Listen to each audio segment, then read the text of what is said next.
There once was a woman named Grace. She stood tall and proud, but behind her confident gaze was a heart that carried both wisdom and scars. She was no stranger to the kind of loneliness that echoed in quiet rooms or the weight of losing connections that once felt unshakable. But through it all, Grace discovered something most people take a lifetime to learn. In her younger days, Grace had friends everywhere, friends to laugh with, cry with, and share dreams with. At least she thought they were friends. But as the years went on, she began to notice something unsettling. When she shared her dreams with some of them, they'd plant tiny seeds of doubt. "You sure you can handle that?" they'd say, their words sharp as the edge of a broken glass. And slowly, she realized that not all who stood beside her were clapping for her victories. One day, after a long night of feeling drained and defeated, Grace sat in her quiet home and prayed. She asked God, "Why do I feel so alone, even when I'm surrounded by people?" And in the stillness of that moment, she felt an answer stir within her heart. Because you've been looking for love outside when it's time to look within. That night, Grace began a journey, not across oceans or mountain peaks, but within herself.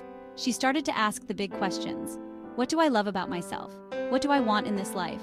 Who am I when the world is silent? These were not easy questions to answer, but each one led her closer to the truth.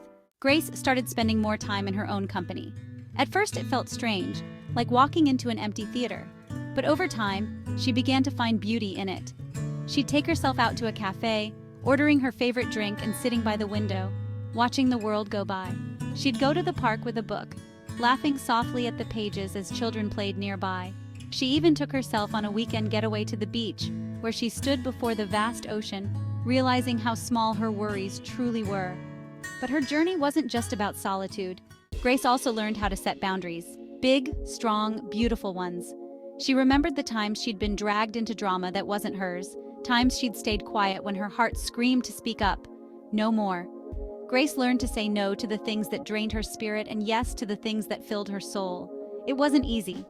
There were moments of doubt, nights when she wondered if she was destined to walk life's path alone.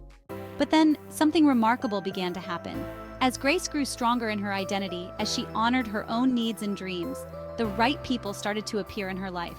People who celebrated her victories, even the small ones.